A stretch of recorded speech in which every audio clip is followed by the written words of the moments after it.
멕시코 유카탄 반도에도 사후세계로 통하는 곳이 발견됐습니다. 수로를 따라 내려가면 지하 수중 동굴을 통해 하나로 이어져 있는 구조인데 마야인들은 이 세노테가 팔랑케 유적지에서 발견된 지하 수로처럼 사후세계로 가는 통로라고 여겼다고 합니다. 이런 생각 해본 적 없으십니까? 사람은 죽으면 어떻게 될까? 어디로 갈까? 자, 오늘은 여름 특집 6탄.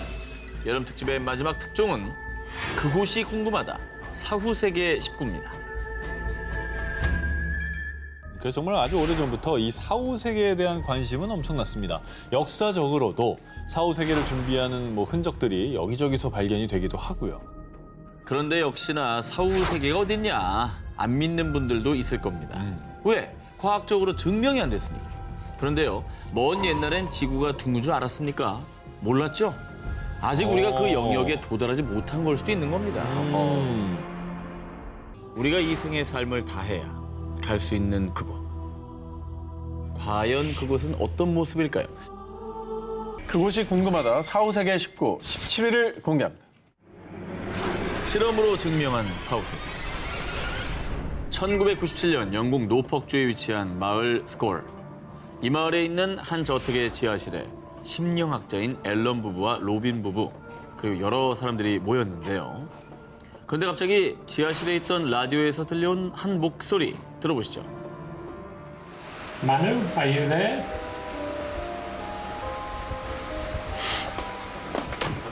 Emily?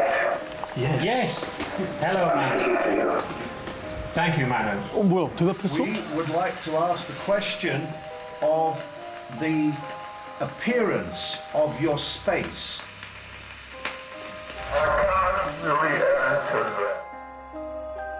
누구야? 이렇게 대답을 해. 뭐야? 마누라고 그랬죠, 마누. 마누가 누구예요? 되게 옛날 이름이잖아. 마누가 사는 세계라니. 자, 이 영상은요. 1993년부터 5년 동안 실제로 진행된 죽은 자와 교신하는 일명 스콜 실험입니다. 라디오 속 목소리의 주인공인 마누는 이승과 다른 세계 사이의 문을 지키는 문지기, 즉 사후세계에 존재하는 자라고 합니다. 무슨 소린가 싶으시죠? 쉽게 말하면 죽은 자와 교신하는 실험을 했고요. 성공까지 한 겁니다. 진짜? 대체 그러면 어떻게 사후세계 존재를 저렇게 연결을 해낸 거예요? 자, 스콜 연구팀에 의하면 수신기인 게르마늄 전자장치와 필름 카메라, 그리고 라디오를 통해 영혼들과 교신을 해서요. 사후세계 존재인 마누를 소환했다고 합니다. 그리고 마누는 자신의 존재를 증명하기 위해 허공에다 갑자기 장신구나 메달을 만들어냈다고 하는데요. 정말? 자, 그리고 사후세계 문지기 마누뿐 아니라 또 다른 영혼들과의 교신에도 성공했다고 합니다. 이때는 영혼들의 요구대로 깜깜한 어둠 속에서 카메라로 촬영을 했는데 놀랍게도 사진에 영혼들의 모습이 찍혔다고 합니다. 진짜 사람이네? 저건 진짜 사람이잖아. 사람입니다. 근데 어떻게 저렇게 찍힌 거지? 그 영혼을 찍힌 거라고요? 그렇죠. 어떻게 저렇게 찍혔지? 모르겠어요. 지금까지 이제 얘기를 듣고 있으니까 이게 딱 들었을 때 야, 어머 정말 놀라워 이거보다는 약간 정말 맞을까? 이런 의심이 들기는 해요. 스콜 연구팀은요. 실험을 할 때 조작이 아님을 증명하고 도움을 받기 위해서 모 대학교의 전기공학과 교수와 영국 심령연구학회에 있는 교수 등을 실험에 초청을 했는데요. 이들이 보는 앞에서 라디오 내부의 부품도 제거하고 전원 코드도 뺀 채 실험을 했다고 합니다. 정말? 자, 그러니까 당연히 작동이 안 되는 게 맞겠죠.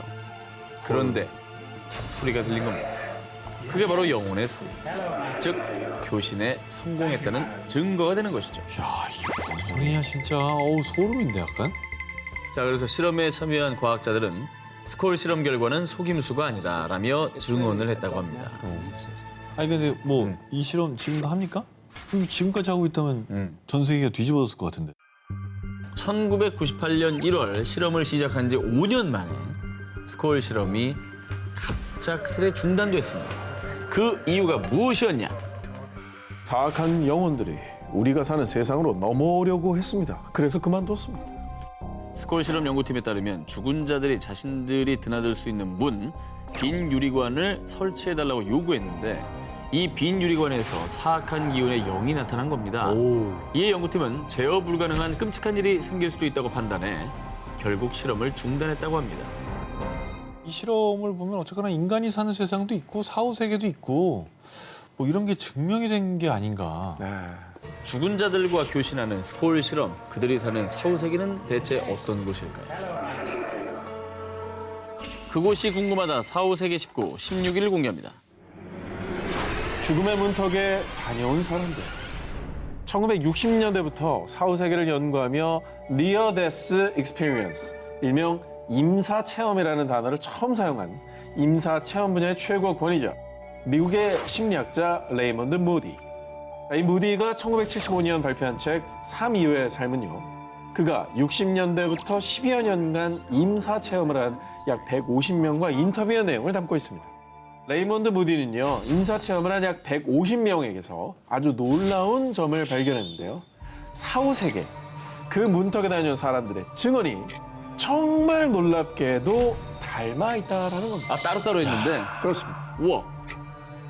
이게 지금 150명이나 되는 사람을 인터뷰했는데 다 비슷하게 얘기한 거면 진짜로 공통된 증언이라는 얘기 아니에요. 믿음직한 거죠.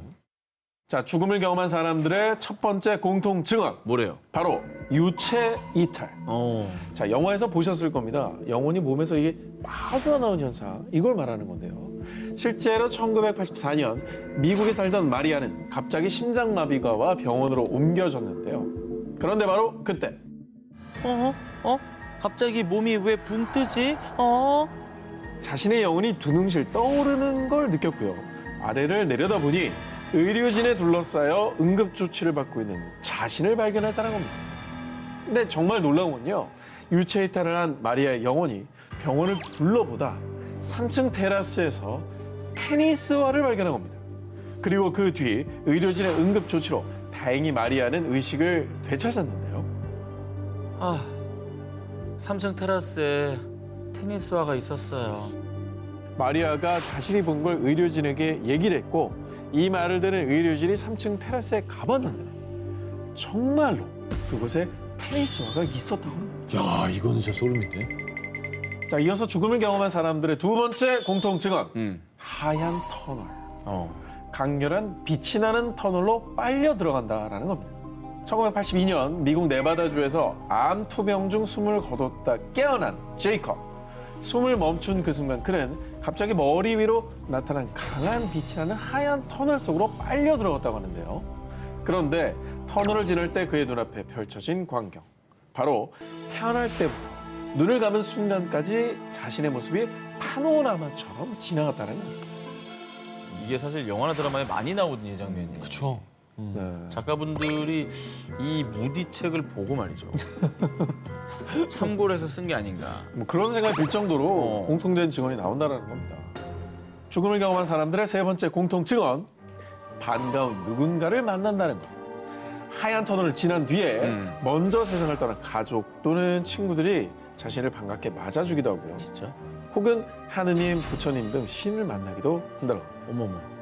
정말 얘기를 듣고 있으면 되게 안 믿기는 얘기들이에요. 사실 얘기 자체만으로는. 근데 말한 사람들이 붙이는 그 뭐 상황이나 이런 걸 들으면은 좀 그럴듯한 것 같기도 하고. 아니, 개별 증언들을 모아놓은 책이니까 전혀 그게 뭐 말을 맞추거나 이러진 않았을 거 아니에요. 그렇죠. 다 이제 공통적으로 나타나는 다 형상들. 개별적으로 만난 한 150명의 사람들의 얘기입니다.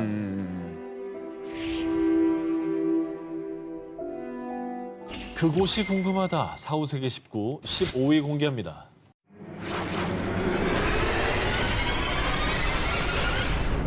자, 이번에 여러분들에게 사진 한 장을 보여드릴 테니까요. 이게 무슨 물건인지 한번 맞춰보시기 바랍니다. 어허, 궁금하네요. 네? 자, 이것의 이름은 세네트입니다. 약 5,000년 전부터 고대 이집트인들이 즐겨한 전통 보드게임인데요. 자, 그런데요. 이 게임이 그냥 재미로만 한 게임이 아니라고 합니다. 바로 사후세계로 가는 자격을 부여받을 수 있는 게임입니다. 보드게임을 하면 사후세계로 간다. 그렇죠. 거기서 이겨야 자격을 준다는 거예요? 뭐예요? 고대 이집트인들은요. 사후세계, 일명 두아트가 존재하며 육신이 죽은 뒤에는 두아트에서 영생을 누릴 수 있다고 믿었습니다. 그런데 망자의 혼은 영생의 자격을 얻기 전에 태양신 라의 배를 타고 사후세계인 두아트를 여행해야 되는데 이때 필요한 게 뭐냐? 망자는 세네트로 나를 이길 수 있겠는가? 태양신을 수호하는 메헨이라는 신과 세네트 게임을 해서 이겨야만 태양신의 배를 탈 수 있다고 합니다. 그러니까 신 메헨과의 세네트 게임에서 지면 두아트에서 영생할 기회가 주어지지 않는 것이죠. 어쨌든 뭐 사후세계 패스권 같은 그런 게임이네요. 그럼 그렇죠. 뭐 무조건 이겨야겠는데요. 사후세계에서 영생을 위한 필수 조건이었던 세네트. 그래서 실제로 고대 이집트인들이 생전에 세네트를 한 흔적이 곳곳에서 발견됐는데요. 이집트 제18왕조의 파라오 투탕카멘의 무덤에서 세네트가 발견됐고요. 19왕조 람세스 2세의 왕비 네페르타리의 무덤 속 벽화에는 홀로 세네트하는 왕비의 모습이 그려져 있습니다. 뭐 세네트가 인기 있었다는 건 그만큼 고대 이집트인들이 사후세계에도 좀 좋은 데 가고 싶은 마음, 그럼요. 그 믿음과 열망이 그만큼 강했다는 거네요. 이번엔 고대 이집트의 사후세계에 대해 좀 더 딥하게 알아보겠습니다. 고대 이집트 문화의 상징과 같은 피라미드, 이집트 왕 파라오들은 역대 가장 크고 화려한 피라미드를 완성하라. 생전에 자신들의 왕궁보다 무덤인 피라미드를 건축하는 데 더 온 정성을 다했습니다. 한 예로 이집트 제4왕조의 제2대 파라오 쿠푸왕의 피라미드는 높이 146m에 총 면적 260만 제곱미터, 무려 축구장 111개를 합친 어마어마한 규모를 자랑합니다. 이게 뭐 오죽하면 불가사이겠어요. 예. 그리고 무덤의 주인인 망자의 육신도 온전해야 사후세계에서 부활할 수 있다고 믿어 시신도 미라로 만든 것이죠. 사후세계에 대한 진정한 믿음이 있으니까 영생을 위해서 현세에서 저렇게 피라미드, 미이라까지 만들어가면서 노력을 했다라는 거죠. 그렇습니다. 그래서 현세에서 만반의 준비를 하는 건데요. 자, 그런데 앞에서 망자가 영생의 자격을 얻기 위해 사후세계인 두아트를 여행한다고 했죠. 그때 여기서 꼭 만나야 하는 이가 있습니다. 바로 신 오시리스. 사후세계인 두아트의 왕 오시리스가 망자에게 영생의 자격이 있는지 생전의 죄를 심판한다고 합니다. 망자의 심장을 추해달라.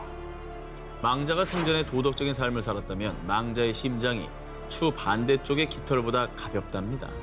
그래서 심판을 받은 뒤 통과를 하면 망자는 부활해서 사후세계 천국인 아루에서 영생을 하게 되고요. 하지만 반대로 이 심판에서 생전에 죄가 많은 걸로 나오면 영생은커녕 혼이 소멸당해 영원한 죽음을 맞이하게 된다고 합니다.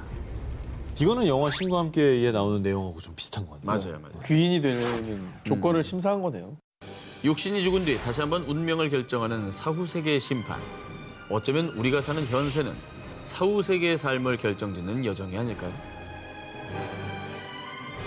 그곳이 궁금하다. 사후세계 19, 12일 공연. 중국 집단 모모 마을. 중국 후난성 화이화 지역의 외진 산골 마을 핑양샹. 소수민족인 동족이 모여 사는 이 마을에서는 아주 미스터리한 일들이 일어나고 있습니다. 이곳에 사는 8살 소년 우모군은 엄마와 함께 거리를 걷던 중 엄마, 저 사람이 날 죽였어. 살려줘. 갑자기 이웃 남자 룽 씨를 보자마자 온몸을 바들바들 떨며 울부짖었는데요. 이거 뭔 말이에요? 나를 죽였다는데 애는 살아있고. 이거 뭐 약간 앞뒤가 안 맞는 것 같은데? 한편 결혼식장에서는요, 신랑 우춘이 한참 어려 보이는 스상런에게 다가가 엄마, 저 잘 살게요. 엄마라고 부르기까지. 자, 그런데 이 모든 기이한 상황에 마을 주민들 그 누구도 놀라지 않았습니다. 무슨 말이에요? 뭐 어떤 얘기가 펼쳐지고 있는 거예요? 이 미스터리한 일들을 겪은 이들은요, 일명 재생인으로 불리는 환생한 사람들입니다. 첫 번째 재생인 핑양샹 마을에 사는 소년 우모군은요, 전 사실 전생에 돼지였어요. 자신이 전생에 외할아버지가 기르던 돼지였다는데요. 게다가 같은 마을에 사는 도축업자 룽 씨가 전생에 자신을 죽였다는 주장까지 했습니다.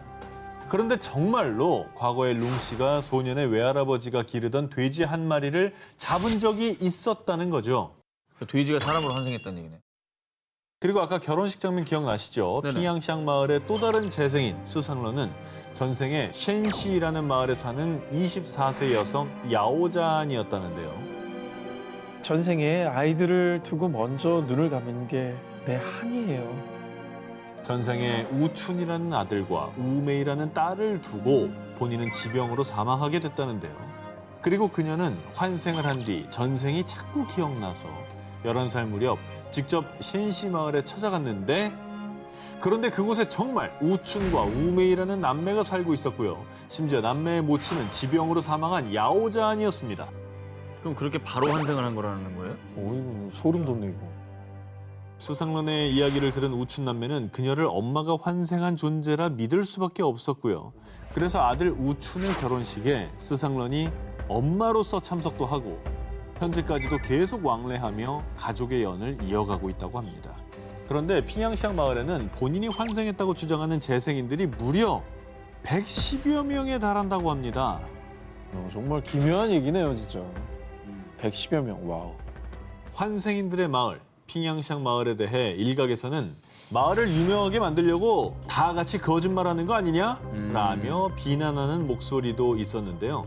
중국 최대 규모의 연구기관 중국사회과학원은 마을 주민들의 증언이 사실인지를 판단하기 위해 조사를 했습니다. 네. 그리고 그 결과 핑양샹 마을의 재생인들은 거짓말을 하는 게 아닙니다. 주민들에게 최면 기법과 거짓말 탐지기를 실시한 결과 대부분 진실로 판명났다고 합니다. 어머. 하지만 이 현상을 설명할 만한 과학적인 근거는 찾을 수 없어 핑양시ang 마을은 지금도 여전히 미스터리한 마을로 불리고 있는데요. 왜 유독 이 마을에 환생자들이 계속 나오는 걸까요? 핑양시ang 마을에서 일어나는 수수께끼의 진실, 그것이 알고 싶습니다. 그곳이 궁금하다 4호세계19 11위 공개합니다. 중국 모모를 삽니다. 2013년에 이어 2016년에 중국 산시성과 간수성에 전해진 충격적인 소식. 여성 사체판에 판매한 일당 적발. 여성 2명 살해 팔아넘긴 남성 체포. 아 뭐야, 시체를 왜 팔아요? 그걸 왜 팔아요? 이런 끔찍한 사건이 일어난 이유, 바로 중국 산시성, 광동성 등 일부 지역에서 성행하고 있는 풍습, 명혼 때문입니다. 명혼이란 미혼 남성이 세상을 떠나면 남성의 부모가 여성의 사체를 산 뒤에 두 남녀의 사체를 합장시키는 걸 말합니다. 이렇게까지 하는 이유가 뭡니까? 명혼을 하는 일부 지역, 또 이 지역민들의 말에 따르면요, 미혼 남성은 조상의 무덤이 있는 곳에 함께 묻힐 수가 없다고 합니다. 그래서 명혼을 해서라도 조상들의 묘가 있는 곳에 묻으려고 하는 거죠. 아이고. 그리고 결혼을 하지 않고 죽은 영혼은 4, 5세계에서 악령으로 변해서 가족들에게 저주를 내린다고 믿기 때문에 여자 사체를 사서라도 꼭 명혼을 시키려는 거라는데요. 그러다 보니 암암리에 명혼을 위한 사체 가격이 치솟고 치솟아 2016년에는 15만 위안, 우리나라 돈으로 약 2,700만 원까지 거래가 됐다고 합니다. 그래서 돈에 눈이 멀어서 중간 업자도 생겨나고 또 유족들 몰래 무덤에서 여성의 사체를 파내서 명혼의 신부로 팔아넘기는 밀거래나 심지어는 살아있는 여성을 살해한 뒤에 팔아넘기는 일까지 발생한 겁니다. 아니 무엇보다 사후세계에 있는 이들조차 결코 바라는 게 아닐 거라는 생각이 들거든요. 그렇습니다. 2016년 3월 중국 정부는 명혼으로 인한 시체 도굴, 시체 매매, 알선 등 범죄 행위를 엄격히 다스릴 겁니다. 이렇게 강경한 입장을 발표하고 이를 어기면 시체 모독죄로 최고 유기징역 3년형을 선고할 거라고 전했습니다. 중국의 빗나간 풍습, 아니 악습, 명혼. 정말 명혼이 죽은 자들을 위한 걸까요? 남겨진 사람들의 이기심 아닐까요? 그곳이 궁금하다. 4, 5세계19 10위를 공개하겠습니다. 일본 사람들이 신성히 여기는 땅, 헤이잔, 고야산과 함께 3대 영지로 꼽히는 곳이 있습니다. 바로 아오모리현에 위치한 산, 오소레잔입니다. 이승과 저승의 경계, 저승과 가장 가깝다는 산 오소레잔. 아, 근데 저기 굉장히 기묘하게 생겼네요. 그죠? 오소레잔에 오르려면 꼭 거쳐야 되는 관문이 있습니다. 불교에서 사람이 죽은 뒤 이승과 저승을 나누는 강, 삼도천 위에 놓인 이 주황색 다리 보이시죠? 이 다리는 이승과 저승을 연결해준다는 다이코바시입니다. 이 다리를 건너야만 저승 세계로 통하게 되는데요. 좀 듣고 나니까 으스스하네요. 그러니까 이게 얘기를 듣고 나니까 야, 저 다리 뭔가 영험해 보이는데. 남달라 보이죠. 자, 그리고 이렇게 다리를 건너면 지금부터 지옥이 펼쳐지게 됩니다. 불교에서 말하는 8지옥 중에서도 가장 끔찍한 지옥으로 손꼽히는 무간지옥입니다. 무간지옥은 살아생전에 큰 죄를 짓고 죽은 사람들이 영원히 극한의 고통을 받는 곳인데요. 황량한 돌무더기, 그리고 뿌옇게 피어오르는 무황연기. 정말 금방이라도 지옥 불구덩이가 나올 것 같지 않습니까? 황량하네. 근데 여기도 지형이 진짜 신기하다. 그렇죠? 아, 저 가기도 좀 무서운 것 같아요. 참고로 이곳에 가면요, 곳곳에 꽂혀 있는 바람개비가 보이는데 이건 이곳을 찾은 이들이 죽은 자들에게 공양의 의미로 바치는 거라고 합니다. 아, 바람개비가. 매년 7월과 10월에는 오소레잔의 보리사에서 죽은 자들을 애도하는 행사, 오소레잔 대제가 열립니다. 아오모리현 근처에 있는 무속인들이 찾아와 제사를 올리고 참배를 한다고 합니다. 그런데 이때 또 특별한 게요. 무속인들이 죽은 자의 영혼을 불러와 이생에 있는 이들에게 말을 전해주는 의식, 이타코 쿠치요세를 치르는데요. 이때 정말 기묘한 일들이 자주 벌어진다고 합니다. 2018년 세상을 떠난 어머니와 대화를 하기 위해 한 자녀가 이곳을 찾았는데요. 아, 정말 우리 엄마 맞아요? 그럼 내가 암 투병할 때 너 때문에 버틸 수 있었어.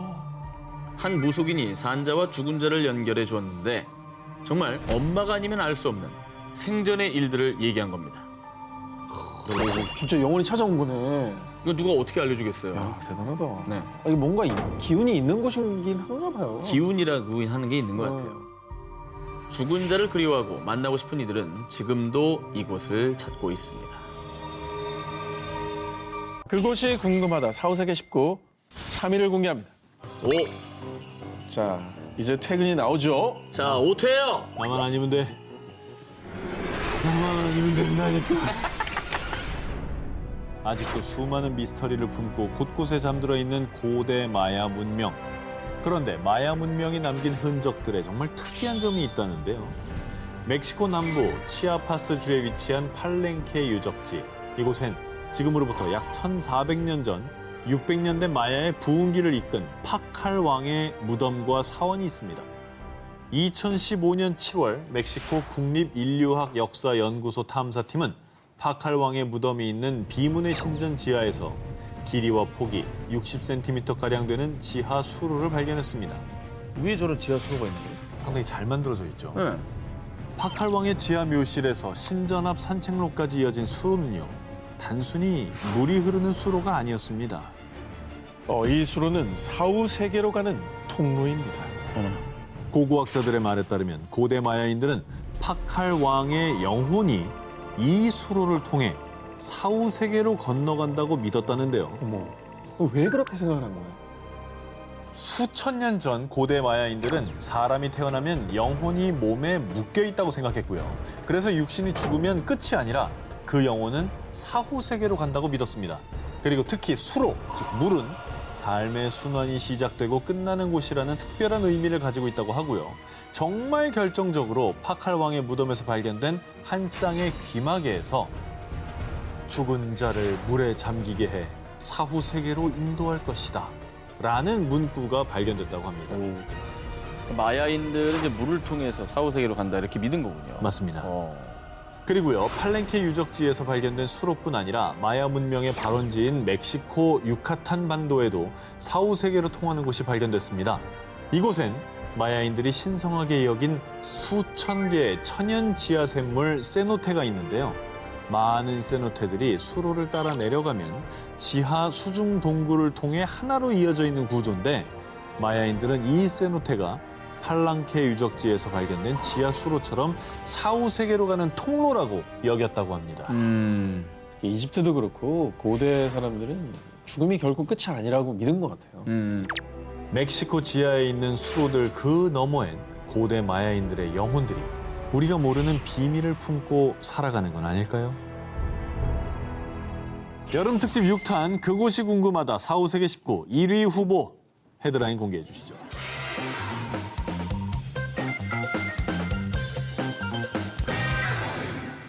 이스라엘과 시리아의 국경에 위치한 영토 분쟁 지역 골란고원. 이곳에 있는 한 마을에 머리에 붉은 반점이 있는 아이 알레포가 태어났습니다.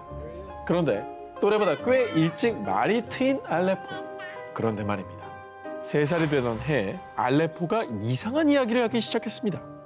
내 이름은 하페즈였어요. 엄마 무서워요. 그 남자가 나를 죽였어요. 그 나이 애들이 저렇게 일반적이지 않은 얘기를 막 하기에는 그 내용 자체가 이상하잖아. 네, 좀 죽이다라는 특이하죠. 표현 자체가 좀 드라마 보고 따라하는 걸 수도 있잖아요. 자, 그건 뭐 그런 생각이 들 수도 있는데요. 네.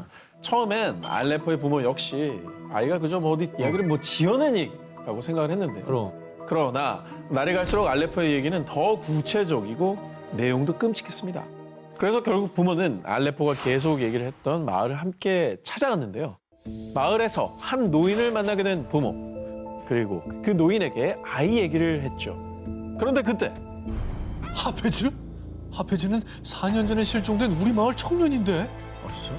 정말 놀랍게도 4년 전 이 마을에서 하페즈라는 청년이 일을 하러 나갔다 돌아오지 않았다는 겁니다. 근데 4년 전이면 그 아이가 뱃속에 있었던 시기까지 합치면 대충 맞는 거예요. 만 3살이라고 생각했죠. 딱 맞는 거예요. 맞네. 한생이네. 그리고 갑자기 인적이 드문 곳으로 향한 알레포. 부모님과 마을 노인은 앞서가던 아이를 뒤따라갔는데요. 그런데 갑자기 멈춰선 아이는 어느 한 곳을 가리켰습니다. 뭔데? 왜? 자, 그곳은 특별한 게 없는 그냥 맨 땅이었는데요. 그런데 이상한 기분이 든 노인은 알레포가 가리킨 곳에 땅을 파기 시작했습니다. 그런데 그때 땅 속에서 발견된 백골. 어머. 그냥 가리켰는데 100골 나왔을 때 얼마나 놀랐을까? 그러니까 이것도 놀라운데 놀라운 일은 이게 다가 아니었습니다. 아, 또 뭔데? 급기야 아흐메드가 흉기로 제 머리를 내리친 뒤 여기에 묻었어요. 그러면 여기서 진짜 만약에 마을에 아흐메드라는 사람이 진짜 있으면 후덜덜이죠. 이거 진짜 무서운 일인데? 후덜덜이죠. 어땠을까요? 아흐메드라는 청년이 마을에 실제로 있었다고. 알레포가 백골의 위치뿐만 아니라 흉기를 벌인 장소, 하페즈를 죽인 범인의 이름까지 정확하게 집어내자 결국 아흐메드는 자신의 범행을 시인. 어머. 이후 경찰에 체포됐다.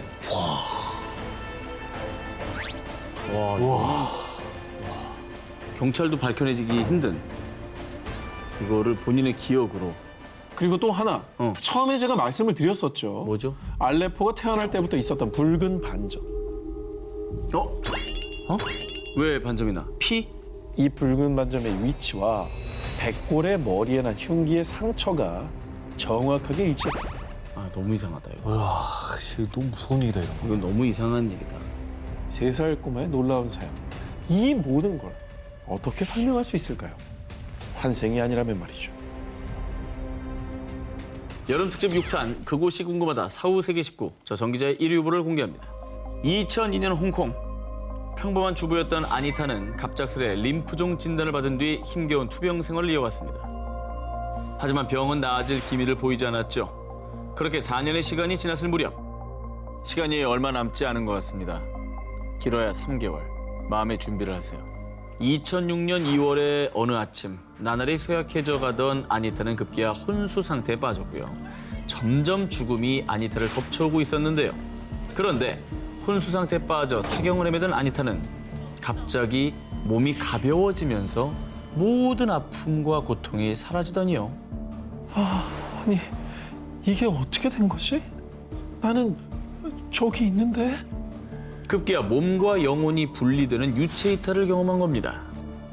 그러더니 놀랍게도 아니타의 눈에 의료진들이 응급처치를 위해 분주히 움직이는 모습이 선명하게 보였습니다. 와. 그런데 그때 아니타의 눈에 들어온 한 남자.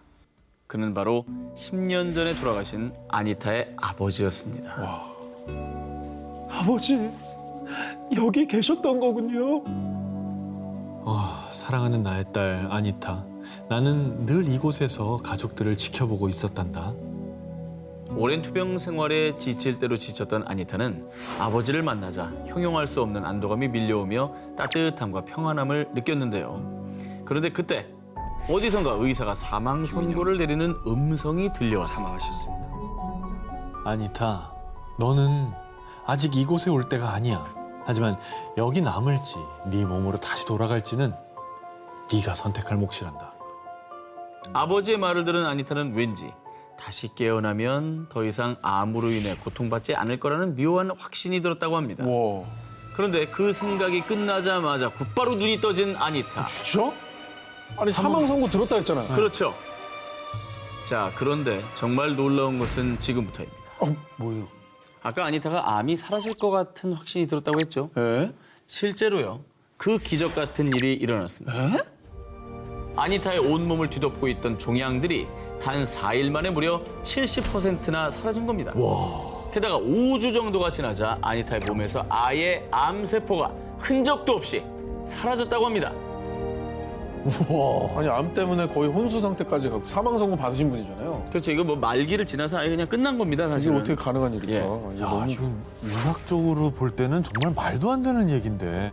야 진짜 이게 아버지가 뭔가 마지막으로 딸에게 선물 주신 건가? 이거 진짜 기적이네.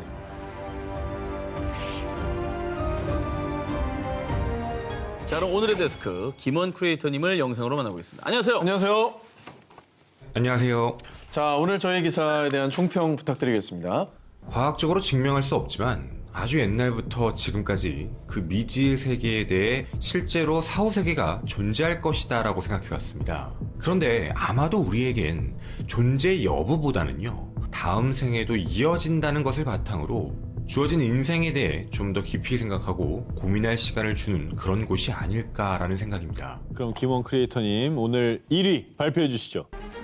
1위는요, 인생을 바꿔놓은 30시간의 여행입니다. 오. 희망적인 메시지죠. 네. 누군가는 사후세계가 참 오싹하다라고만 생각을 할 텐데요. 삶과 죽음의 경계에서 자신을 만나러 온 아버지는 딸에게 용기와 의지를 주기 위해 오신 게 아닐까요? 그리고 그 누구도 설명할 수 없는 기적이 매우 감동적이었기에 1위로 선정하였습니다. 아 네, 오늘의 프리한 데스크 김원 크리에이터님 고맙습니다. 반갑습니다. 아 축하드립니다. 축하합니다. 영화에만 등장하는 줄 알았던 혹은 전설 속에만 있는 줄 알았던 정체불명 신비한 존재들이 실제로 존재한다면, 그리고 심지어 우리가 살고 있는 지금 이 땅 어딘가에 살고 있다면 믿으시겠습니까? 이번 특종은 여름 특집 2탄, 거기에 그 누군가가 살았다 싶습니다. 먼 옛날부터 전설로만 전해지던 괴수, 또 지금까지 보고된 바 없는 새로운 생명체 혹은 외계인의 존재를 증명하는 흔적들. 심지어 믿기 힘드시겠지만 그들이 살아서 움직이는 모습까지 똑똑히 목격됐습니다. 네, 현대 과학으로도 밝혀지지 않은 미스터리한 괴생명체의 증거를 가져왔는데요. 대체 그들의 정체는 무엇이며 언제부터 그곳에 존재했던 걸까요? 오늘 집중적으로 그들에 대해서 파헤쳐 보겠습니다. 미스테리한 그들의 존재에 대한 논란은 여전히 계속되고 있는데요. 과연 진실은 무엇인지 판단은 여러분의 몫입니다.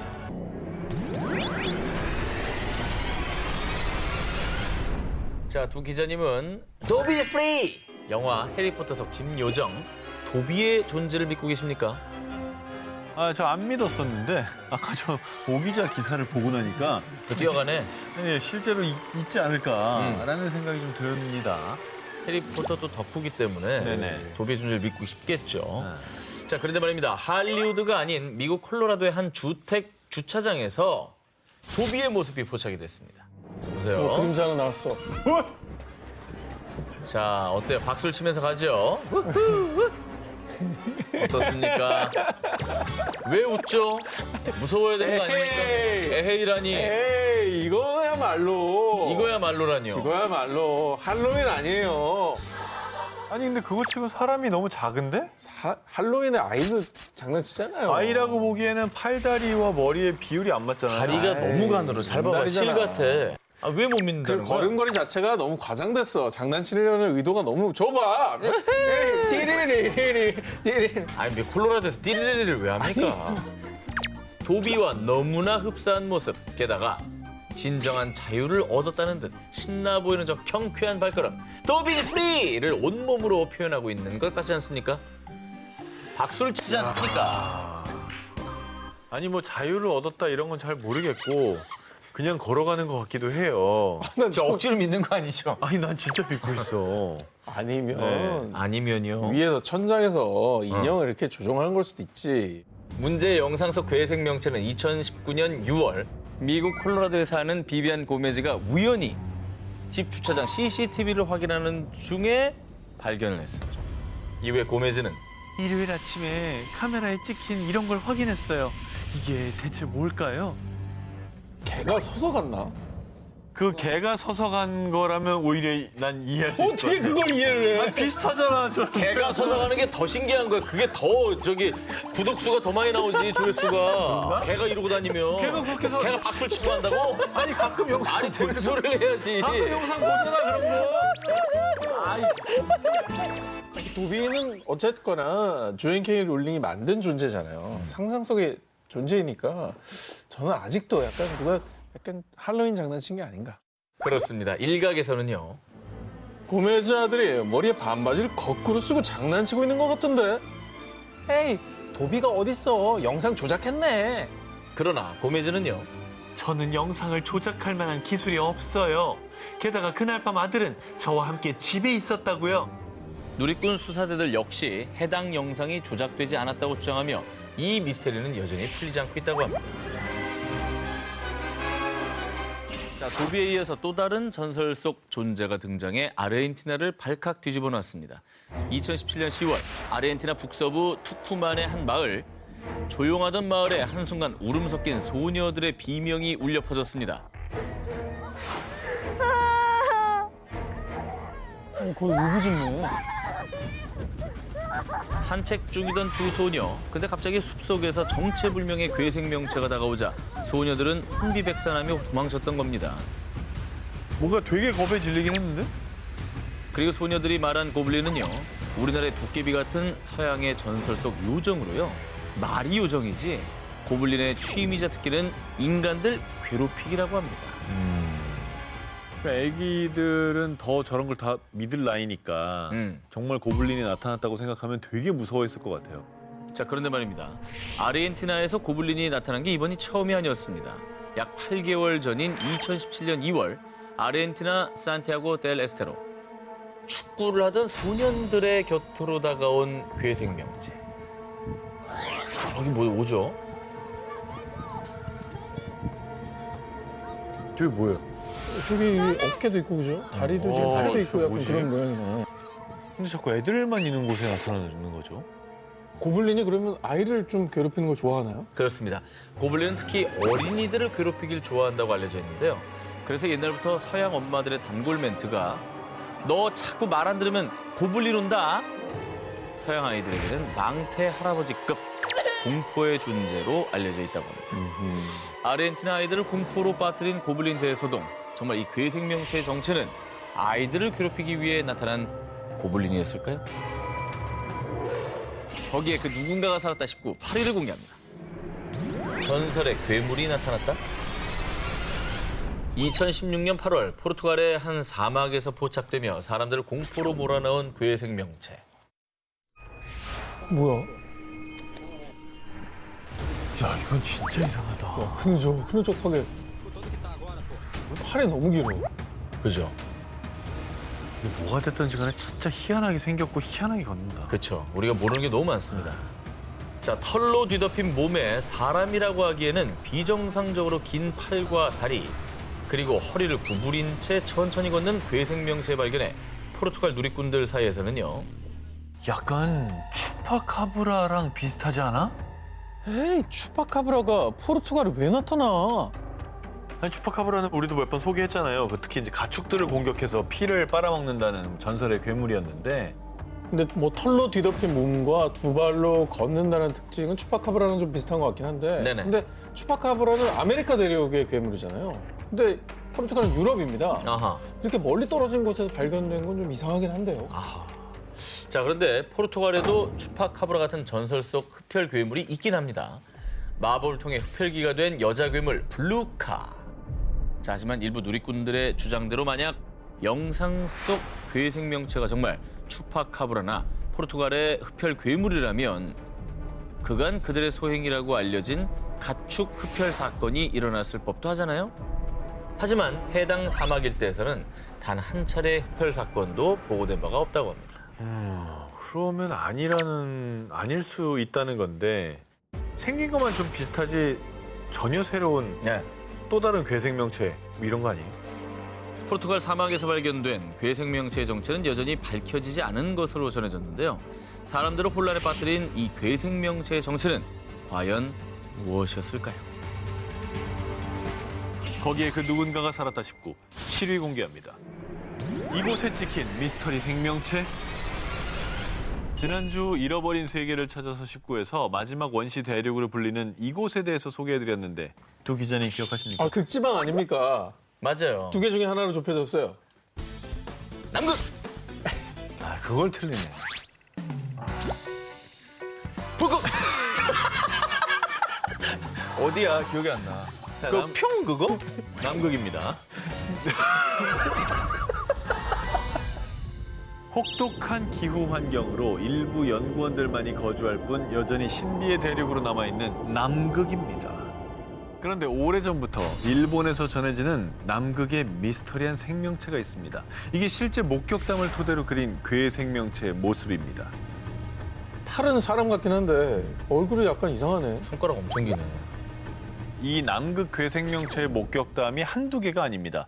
일본에서 전해지는 내용에 따르면요. 2000년대 초 일본의 한 커뮤니티에서 자신을 일본의 고래 연구원이라고 밝힌 글쓴이는요. 남극에서 신비한 생명체를 발견했다. 외국 잠수함이라고 생각했지만 그것은 분명 살아있었다. 30m 크기에 돌고래 머리, 피부가 희고 손가락이 5개였어요.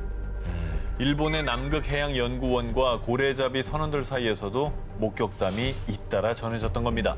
이 소식은 전 세계에서 화제가 됐고 남극에서 목격된 이 생명체가 인간의 모습과 비슷하다고 해서 국내에서는 남극과 인간을 뜻하는 일본어 일명 남극 닌겐으로 불리고 있습니다. 그러니까 뭐 이렇게 잠수복을 쓴 게 아니라 저렇게 생겼다는 거죠? 네. 어허. 그리고 목격담이 꽤 많다는 거. 어. 하지만 어디까지나 소문일 뿐 실제로 남극 닌겐의 모습이 사진이나 영상에 포착된 적은 없습니다. 그래서 또 소설 쓴다, 거대 가오리나 빙산의 얼음 조각을 착각했겠지. 그렇지. 그 존재를 믿지 않는 분위기가 커졌고요. 게다가 일본의 전설 속 인어 요괴 닌교와 비슷하게 묘사돼 그 의심은 점점 커져만 갔습니다. 그래, 이게 상상 속의 어떤 그런 거를 캐릭터. 알고 있으면 이것 때문에 이게 떠오를 수 있는 거예요. 그럴 수 있습니다. 네. 무리하게 연결시킨 것 같기도 하고. 그리고 이게 뭐 다른 나라에서 여러 사람이 목격했다면 알겠지만 일본에서만 유독 이런 모습으로 나타났던 거잖아요. 그러니까 약간 조금 추측이 아닐까. 그런데 말입니다. 네네. 그렇게 떠도는 소문으로 잊혀져 갈 즈음 이 사진 한 장으로 남극 닌겐에 대한 진위 논란이 재점화됐습니다. 바로 2002년 세계적인 포털 사이트 G사의 위성지도 서비스에 그것도 남극 인근에서 정체불명의 괴생명체가 포착된 겁니다. 앞서 보여드린 남극 닌겐의 상상도와 흡사하지 않습니까? 상어 아니야? 그게 인공위성에서 찍었는데 저 정도로 나올 정도면 네. 되게 그래도 큰 거예요. 아 근데 진짜로 갑자기 위성 사진을 보니까 약간 태도가 좀 바뀌어지긴 하네요. 그러니까요. 네, 뭔가 있지 않을까 싶어요. 저렇게 생긴 게 없으니까. 크고.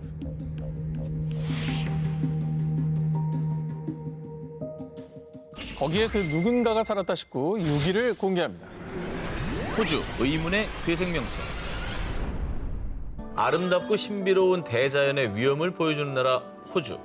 그리고 그 대자연 속에는 캥거루, 코알라, 쿼카 등 다른 나라에서 쉽게 볼 수 없는 다양한 야생동물들이 살고 있습니다. 호주는 정말 자연이 잘 보존돼 있고 호주에서만 나고 자라는 우리가 모르는 동식물들이 상당히 많다 그래요. 자, 호주에서도 퀸즐랜드 지역의 데인트리 강은 열대우림과 강을 탐험하며 신비한 호주의 대자연을 만끽할 수 있는 곳으로 유명한데요. 그런데 말입니다. 2017년 8월 야생동물 관찰 관광회사를 운영 중이던 데이빗 화이트는 데인트리 강에 서식하는 야생 악어를 찾던 중 정말 충격적인 장면을 목격했습니다. 이게 뭐야? 보세요. 이게 뭐야? 엄청난 물체가 쓱 들어갑니다. 근데 이렇게 보면 여기가 이렇게 입 같기도 해요. 나는 그죠? 그래서 계속 악어인가 어디가 악어인가. 입이라고? 이게 이렇게 돼서 이렇게 이렇게 이렇게. 이렇게 돼 있잖아. 이렇게 이게 입인 쏙. 거지 이렇게. 생김새를 보아 악어도 고래도 아닌 듯 했는데요. 뭐지? 이 정체를 알 수 없는 괴 생명체는 진흙 밖에서 잠시 머무르다가 다시 진흙 속으로 미끄러지며 숨어버렸습니다. 이 영상이 공개되자 일부 누리꾼들은 혹시 해저 괴물 아니야? 네스호의 괴물만큼 무서운 괴 생명체가 나타났다라며 흥분을 감추지 못했습니다. 그럴만해요. 저게 저렇게 찍혔으면은 일단 뭐 우리가 평소에 알지 못하는 무언가가 산다는 뜻이잖아요. 그렇죠. 일각에서는 데인트리강 일대가 야생 악어의 서식지이기 때문에 이 괴 생명체 역시 악어일 수 있다고 주장. 그리고 이 괴 생명체를 발견한 화이트는 진흙에 서식하면서 물 밖으로 나올 수 있는 작은 물고기의 일종이지 않을까 추측을 했습니다. 근데 이게 뭐 큰 물이 아니라 너무 진흙탕 한가운데. 그러니까 있는 악어 거라. 전문가도 악어가 아닐 거라고 얘기한 거는 악어는 사실 뭐 강이나 호수에서 그렇죠. 그런 데 살게 마련인데 악어는 아닌 것 저거는 같아요. 진흙에 그냥 구덩이에 쑥 들어간 거잖아. 뭐냐 이거. 그 얘는 이제 진흙 밑에 있다가 뭔가 숨 쉬러 나왔다가 다시 들어가는 느낌? 그렇지. 음. 호주에는 뭐 워낙 신기한 동물들이 많기 때문에 지금까지 좀 연구가 안 된, 발견 안 된 새로운 생명체이지 않을까? 좀 더 연구를 해봐야 될 것 같은데요. 네. 호주 데인트리강 진흙에서 발견된 정체모를 괴 생명체. 혹시 아직 인류가 발견하지 못한 새로운 생명체는 아니었을까요? 거기에 그 누군가가 살았다 싶고 5위를 공개합니다. 두 기자님은 영국하면 떠오르는 괴물이 있습니까? 영국. 영국 하면은 그 네스호 아니에요, 네스호? 네스호 괴물. 그렇죠. 뭐 아무리 생각해도 네스호가 제일 먼저 아하. 떠오르고. 영국의 유명 관광지 중에 하나인 네스호에 사는 괴 생명체 내시. 많이 들어보셨을 겁니다. 들어봤죠. 워낙 유명해서 사실, 유명하죠, 저 그림. 저 그림 이렇게 탁 솟아있는 거. 뭐 사진도 많고 상상도도 많이 봤다는 봤었던 사람도 것 많고. 같아요. 뭐 저 정체를 밝히려고 전 세계 과학자들이 저 호수를 조사를 했는데 아직까지 밝혀진 게 없잖아요. 네네. 미스터리인 거죠. 그렇습니다. 이 내시는 1900년 초반 네스호에서 관광하던 영국인 부부가 거대한 공룡 같은 물체를 목격했다고 주장하면서 유명세를 타기 시작했습니다. 120여 년 동안 수차례 목격되며 미스터리 괴수의 대명사가 됐는데요. 자, 그런데 말입니다. 이 유명한 내시와 흡사한 괴물이 영국 런던 도심 한복판 템즈강에 나타났다고 합니다. 템스강이면 사람들이 진짜 많은 데 아니에요? 보는 눈이 진짜 많은 데인데. 그렇죠. 아니 잘못 본 거 아니고 진짜 괴물 맞아요? 자, 믿지 못하는 분들을 위해서 한 관광객이 템스강에서 유람선을 타던 중 직접 촬영한 템스강의 내시, 괴 생명체 실체를 지금 보여드리겠습니다. 저기 저 뭔가 일롱이잖아요, 저기가. 자, 이 수면 위로 잠시 올라온 정체불명의 거대 생명체. 이 영상을 촬영한 이는 이 생명체의 정체를 정확히 알 수는 없지만 무언가 심상치 않음을 느꼈고요. 2016년 4월 템즈강의 내시란 제목으로 해당 영상을 공개했습니다. 야 정말 희한하긴 하다. 진짜 저런 게 산다면 그 런던이면 수도인데. 그렇죠. 그죠? 야, 근데 템즈강에 저렇게 미스터리한 생명체가 목격된 게 사실이라고 한다면 너무나 충격이죠. 자, 그런데 이 템즈강에서 미스테리한 생명체가 목격된 게 처음이 아니었습니다. 그래요? 불과 한 달 전, 한 관광객이 케이블카를 타던 중에 목격한 충격적인 현장. 여기서 이렇게 보인다는 거예요. 비슷하네. 비슷하고 엄청 멀리 떨어진 거예요, 지금. 그잖아요. 저 정도 사이즈면 가까이 크기가 보면은 되게 큰가 보네. 아니 네네. 저기가 평소에는 아무것도 없는 데지 않냐고요. 강 중간에. 그렇죠. 그러면 지나가는 사람들 딱 봤을 때 뭐가 있으면 다 쳐다볼 거 아니냐고. 아하.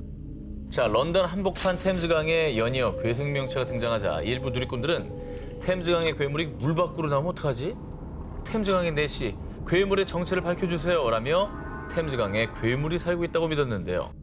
하지만 한편으로는 템즈강에서 종종 고래가 발견됐다며 이 괴 생명체를 고래로 추측. 괴물이 맞다, 아니다, 갑론을박이 이어졌고요. 고래는 난 아닌 것 같고. 어쨌든 빨리 새로운 뭐 생명체인지 아닌지 정체가 좀 밝혀지면 좋겠습니다. 그러니까.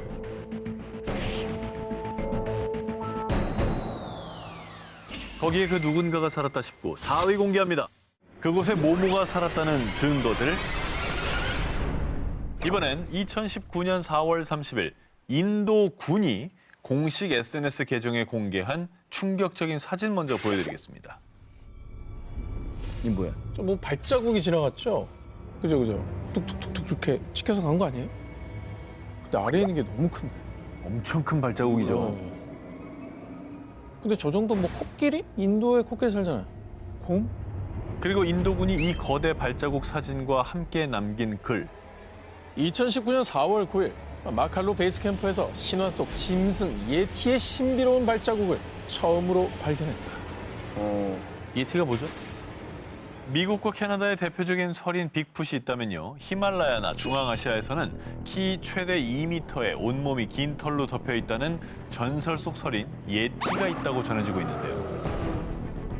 1899년 히말라야 산맥에서 거대한 예티의 발자국이 최초로 발견된 이후 2011년 러시아 예티 손가락 화석 발견, 2011년 러시아 지방정부 설인 예티 존재 발표, 2012년 시베리아에서 예티 포착, 털 조사, 히말라야, 시베리아, 러시아 등에서 예티의 목격담과 예티가 존재한다는 증거들이 꾸준히 전해지고 있다고 합니다. 굉장히 유명한 설인 아니겠습니까? 뭐그 지역에서는 뭐 전설과 같은 그런 존재인데. 네네. 근데 이게 개인의 목격담이 아닌 게 중요한 거거든요. 인도군 공식 계정에서 이렇게 발표까지 한 거잖아요. 그치. 이거 믿을 만한 거 아니겠습니까? 그죠. 게다가 인도군은 해당 발자국의 길이 약 81cm, 폭은 약 38cm에 달한다며 구체적인 수치까지 발표했습니다. 어쨌든 공공기관이고 나라를 지키는 곳이니까 허무맹랑한 얘기를 살펴할 의도가 전혀 없는 곳이잖아요. 그렇습니다. 야, 신기하다. 이후 이 소식을 전해들은 누리꾼들 사이에서는요. 발자국도 발견됐으니 금방 실체를 드러낼 듯. 전설 속 설인 예티가 모습을 드러낼지 귀추가 주목되기도 했는데요. 그러나 아직까지 전설 속 설인 예티는 그 모습을 드러내지 않고 있는 상황. 과연 히말라야의 깊은 어딘가에 정말 예티가 살아있는 건 아닐까요? 거기에 그 누군가가 살았다 싶고 1위 후보 헤드라인을 공개해 주세요.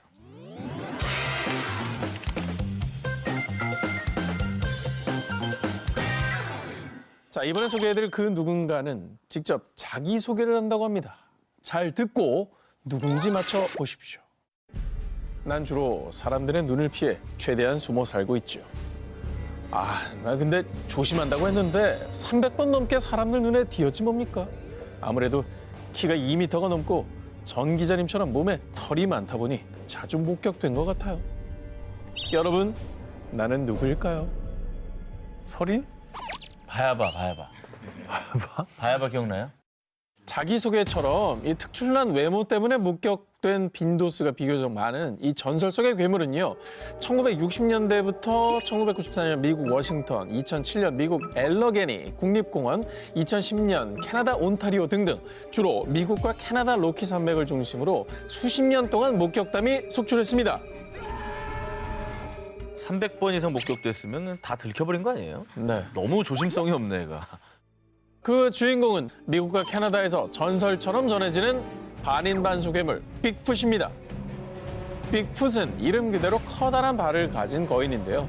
캐나다에선 털이 많은 거인이란 뜻의 사스쿼치라고도 불립니다. 즉 온몸에 털이 뒤덮인 사람과 짐승의 중간이라고 생각하시면 됩니다. 자, 그간 목격담은 많았지만 현재까지 빅풋이 실존했다는 증거는 발견되지 않았는데요. 그런데 2019년 한 영상이 공개되자 이번엔 진짜 빅풋이다. 사람들의 뜨거운 반응이 이어졌습니다. 와, 무슨 영상이 되지? 자, 저 멀리 까만 점 보이시죠? 근데 사이즈가 좀 큰 것 같아요. 엄청 크지, 네. 저기가. 방어만합니다, 저. 사람이 안 보일 거 아니야, 저기. 거의 두 배, 사람의 두 배 두세 정도 배 될 것 되는 것 같은데. 같은데. 네. 이거 이상하다. 고릴라 이런 것도 아닐 거 아니에요. 그리고 대낮에 저렇게 찍힌 거예요. 저건 이상한데? 근데 크기로만 보면 사실 곰 같은데요? 곰이네요. 정말 죄송한데 예. 대부분의 저런 사납곰은 야행성입니다.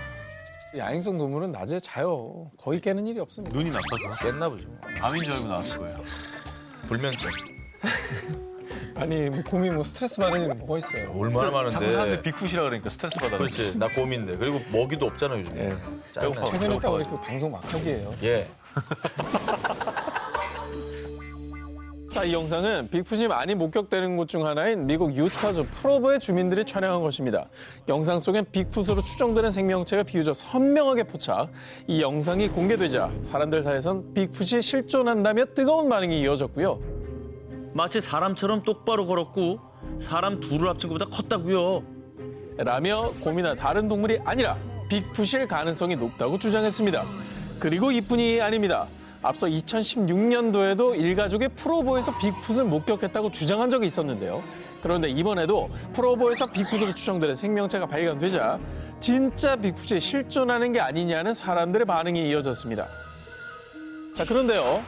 빅풋이 존재한다, 존재하지 않는다를 두고 오랜 세월 논쟁이 이어온 가운데 누구보다 빅풋이 실존한다고 믿으며 빅풋에 정말 진심인 미국 오클라호마 주에서는요. 어허. 올해 3월 이것까지 내걸었습니다. 빅풋을 잡아오면 현상금을 줍시다. 원티드야?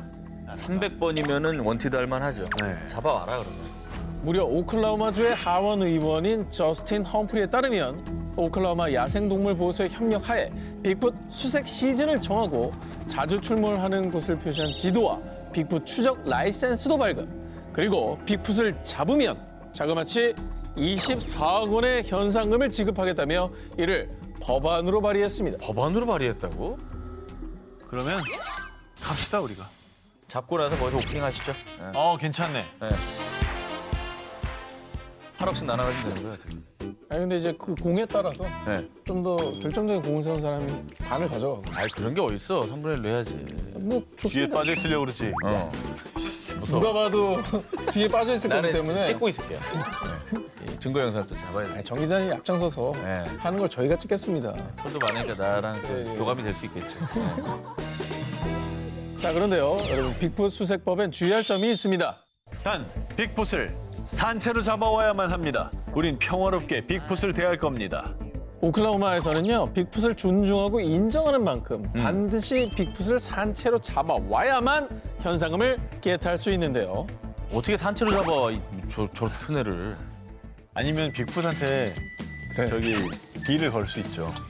아 너도 얼마 띄워줄게? 그렇지, 그렇지. 가서 네. 6억씩. 근데 왜 이렇게 다들 빅풋에 진심인 거예요? 사실 오클라호마주는요, 빅풋이 많이 목격되는 곳 중에 하나입니다. 빅풋 수색법을 통해서 지역 경제 활성화는 덤을 노린 건데요. 하지만 안타깝게도 이 법이 통과되지 못했다고 합니다. 가도 현상금이 이제 안 걸려 있다는 거죠. 안 걸렸어? 법안이 통과됐어야 이게 예산을 따서 현상금이. 안 걸렸으니까 무리할 필요는 없겠네요. 잡아드리려고 했더니만 그 참. 예. 근데 이게 진짜 얼마나 저렇게 알려져 있으면 저런 얘기를 하겠냐고. 그렇지. 인류가 오랜 세월 쫓았지만 여전히 우리와 숨바꼭질 중인 빅풋. 빅풋들은 정말 그곳에 살고 있는 걸까요? 빅풋 여러분, 혹시 어딘가에서 살고 있다면 살짝 저에게 당근을 흔들어 주세요. 그리스 신화 속에는 바다 괴물들이 많이 등장을 하죠. 6개의 머리를 지닌 스킬라, 소용돌이로 바닷물을 빨아들이는 카리브디스, 그리고 바다의 신 케토가 낳은 수많은 바다 괴물들. 자, 그런데 이 괴물들이 상상이 아닌 괴 생명체를 실제로 목격한 이들에 의해서 재탄생됐다는 생각 해보신 적 있으십니까? 2015년 10월 미국 유명 언론 매체에 들어온 미스터리한 제보 한 통. 그리스 신화의 이미지를 연상시키는 생명체를 발견했어요. 이건 지금까지의 다른 해양 동물과는 전혀 다른 존재라고요. 오호. 그가 이토록 흥분한 이유. 사건의 전말은 이렇습니다. 그리스 코르프 섬으로 여행을 온 스코틀랜드 관광객 하비 로버트스는 보트를 타고 휴식을 즐기던 중 우연히 한 동굴을 발견했는데요. 호기심에 동굴 속으로 들어갔고요. 신비로운 형광 청색 물빛에 감명받아 잔뜩 들뜬 마음으로 이곳저곳 연신 카메라 셔터를 눌렀습니다. 그런데 찍은 사진을 확인하던 중 깜짝 놀란 하비. 그가 찍은 사진에는 마치 그리스 신화에 등장할 법한 길쭉한 입을 가진 회색빛의 괴 생명체가 물 밖으로 튀어나갔다가 사라지는 모습이 찍혀 있었다고 합니다. 아니 피부는 돌고래인데 이게 돌고래는 아니잖아요. 모양이. 아니, 저 모양이 절대 돌고래는 아니죠. 얼굴은 하마 얼굴이고 이상하게 생겼네. 그러니까 일단 우리가 이미 알고 있는 동물은 진짜 아니에요. 아니야. 자, 이 사진이 인터넷에 공개되자 누리꾼들 사이에서는요. 생김새로 봐선 부리고래 비슷한데 아니야, 하마와 악어 사이에서 탄생한 새로운 종 같아. 도무지 알 수 없는 정체불명의 괴 생명체에 대해 온갖 추측이 난무했습니다. 자, 그런 가운데 국제 크립토 동물학 박물관 소장이 이 괴 생명체의 정체에 대한 소견을 밝혔습니다. 해당 동물은 새로운 종의 증거일 수 있습니다. 동물학 박물관 소장 역시 사진 속 괴 생명체의 정체를 알지 못했고요. 그동안 발견되지 않았던 새로운 종의 생명체라고 추측했습니다. 야, 이게 뭐 사실 바다는 또 하나의 우주라는 말도 있잖아요. 그 아까 멕시코 해안에서도 괴 생명체가 있었고 우리에게 발견되지 않은 정말 뭐 신비로운 생명체가 바다에 산다고 해도 뭐 우리가 모를 수 있습니다, 정말. 그 상상을 좀 가미시키고 좀 과장되게 표현했겠지만은 그리스 신화에 존재하는 바다 괴물들의 모티브가 된 생명체들이 실제로 살았을 수 있고 그 당시에 그걸 보고 또 이렇게 신화가 만들어졌을 수도 있는 거 아니에요, 사실. 그렇죠. 무조건 없다고 치부할 수는 없는 거 아니에요. 자, 모두를 혼란에 빠뜨린 그리스 바닷속 괴 생명체. 정말로 그리스의 바다 밑엔 고대 신화 속 신비의 존재가 살고 있는 걸까요? 자, 오늘의 데스크 괴물 전문가이자 공학 박사 곽지식님을 영상으로 만나보겠습니다. 안녕하세요. 안녕하세요. 안녕하세요, 곽재식입니다. 자, 오늘 저희의 기사에 대한 총평을 부탁드리겠습니다. 어떻게 생각하면 정말 그런 게 있을까 싶기도 하고 이건 뭐 이런 걸 좀 착각한 거 아닐까, 조작 아닐까 이런 생각도 좀 들기도 하고 자기 스스로 계속 탐구하고 조사하고 의심하고 상상해보는 그런 재미가 있어가지고 오늘 이야기 쭉 들으면서 정말 그 재미 한껏 느낄 수 있었습니다. 자, 그럼 오늘 1위 기사 발표해 주시죠. 1위는 바닷속에 그리스 신화가 존재할까입니다. 바다에 대해서는 온갖 특이한 모습을 가진 동물들이 살고 있을 가능성은 얼마든지 있겠죠. 이런 생물에 대해서 우리가 이해하게 될수록 우리의 생활에 사용할 수 있는 기술을 개발할 수 있는 단서도 될 수 있을 것이기 때문에 의미도 상당히 있는 그런 기사다라고 해서 이것을 1위로 꼽아보았습니다. 자, 오늘 프렌데스크 곽재식님 고맙습니다. 고맙습니다. 아, 감사합니다. 미쳐버리겠네요.